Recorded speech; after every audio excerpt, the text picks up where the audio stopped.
नमस्कार दर्शक बंधु एग्रीटेक उमेश चैनल तरफ मोर समस्त चाषी भाई भौणी मानक शुभेच्छा। आज आम आलोचना करवा पत्राछाद पड़ा रोग विषय। यह रोग धानर एक मारात्मक कवक जनित रोग और साधारणतः ए रोगर आक्रमण मध्यम विलंब एवं विलंब किसम धान चाष होता खालुआ जमी थड़ आसवा पूर्वर एवं थड़ आसवा समय अधिक दृष्टिगोचर हुए। यार आक्रमण फल प्रथमे गछर पानी को लगी स्थान में बाहर पत्रा छदरे धूसर सबुज रंगर असमान दाग देखा जाए। ए दाग आस्ते आस्ते नडा रंग धारण करे एवं क्रमश वृद्धि प्राप्त हो कांड को संपूर्ण जड़ाई दिए। आक्रांतित अंशगुड़िक धला बा धूसर रंगर कवक रेणु देखा जाए और धीरे धीरे संपूर्ण पत्रा छद सड़ी जाए एवं सामान्य टाणिले बाहर को बाहरी आसे। यही धूसर सबुज और नडा रंगर दागगुड़िक पत्राछादरू पत्र फड़क को लंबी जाए एवं यह सापकाती परी देखा जाए। आस्ते आस्ते पत्र फड़कर अग्रभागरू सुखिबा आरंभ हो मूल पर्यंत माड़ी आसे, जहाँफल गछ भल बढ़े नहीं और दानागुड़िक मोड़ी मोड़ी हो ठीक रूपे पूरण हुए नहीं। अत्यधिक आक्रमण जोगु अमल शतकड़ा 75 ରୁ 80 भाग कमी जाए। सही भली धान फसल रे आउ एक रोग देखा जाए जहां पत्राछाद सड़ा रोग बोली कहा जाए। यह मध्य एक कवक जनित रोग। थड़पत्र बाहर शेष अवस्था यह रोग देखा जाए। थड़पत्र रे यह रोगर लक्षण भाव आयताकृति बा अनियमित दाग देखा जाए, जार मझी अंश धूसर और धार बादामी रंग होता है किंबा दागर संपूर्ण अंश धूसर बादामी देखा जाए। अत्यधिक आक्रांत हेले केंडा आंशिक भाव खोली थाए, खोली नथिबा केंडा सड़ी जाए। आंशिक खोला केंडारे दाना धरे नहीं। धोला कवकर गुंड पत्राछाद मध्य भर्ती होइतिबार देखा जाए। यह मध्य धान फसलर एक बड़ शत्रु। यही रोग हेले धान अमल बहुत कमी जाए।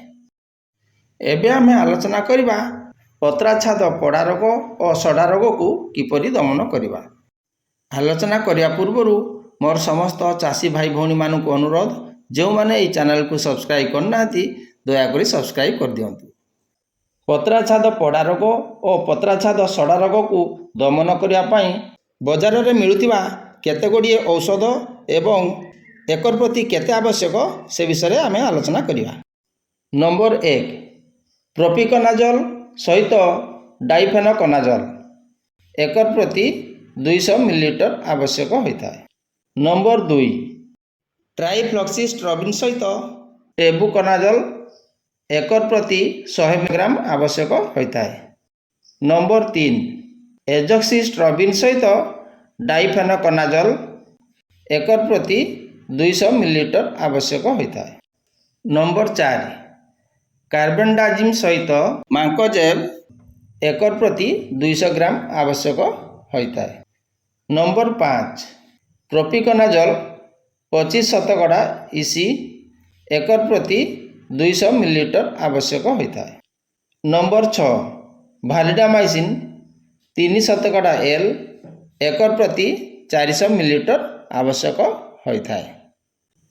कुहा जाइतिबा परिमाण अनुसार यही औषध गुड़ी को एकर प्रति 200 लिटर पानी रे मिसाई फसल रे प्रयोग कले निश्चय पत्राछाद पड़ा एवं सड़ा रोग को दमन करें। आज आम आलोचना कले धान फसल रे पत्राछाद पड़ा एवं पत्राछाद सड़ा रोग विषय। जो सब औषध गुड़िक आलोचना करागला से गुड़िक बजार रे विभिन्न नाम रे आसुअछि, तेणु आपण माने औषधर नाम देखि किणतु एवं मोर समस्त चाषी भाई मानक अनुरोध यही औषध को ठीक परिमाण रे एक प्रति 200 लिटर पानी रे मिसाई प्रयोग करंतु। ताले आज पई एतिकी पुणी देखा आसंता वीडियो रे। नमस्कार, धन्यवाद।